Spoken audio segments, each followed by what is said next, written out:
একটা কথায় আছে না, মরলে যায় না ইজ্জত আর ধুলে যায় না ইল্লত।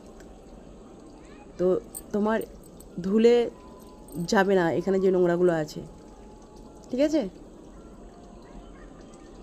তো তোমাদের তো আদত হয়ে গেছে পাশের মানুষদেরকে নিয়ে কথাবার্তা বলা, আলোচনা করা।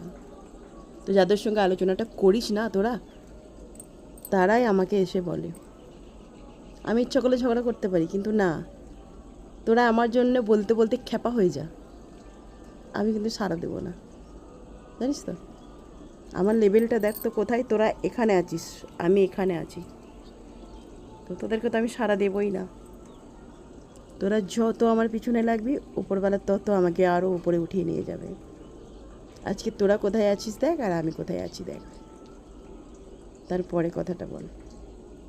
কেন জানিস তো, আমি কারো চর্চা করি না পিছনে। আমাকে উপরবেলায় যেটা দিয়ে যাবি সেটা নিয়ে সুখে আছি। আর আমার সাথে শরীরটা খারাপ বলে তাই না তো আরও যে কী ভিডিও বানাতাম, তোরা হজম করতে পারতিস না।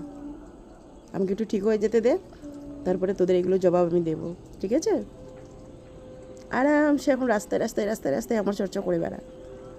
যাদেরকেই করবি সেই আমাকে এসে টুক করে ফোন করে বলে দেবে, ঠিক আছে? তো আমি তাদেরকে বলেছি যে শুনে শুনে শুধু থাক, আর আমাকে শুধু জানিয়ে রাখ, সময় এলে জবাবটা দেব।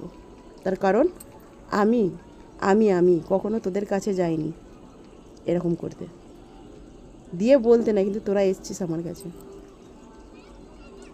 মনে করে দেখ, আবার আমারই চর্চা করছিস।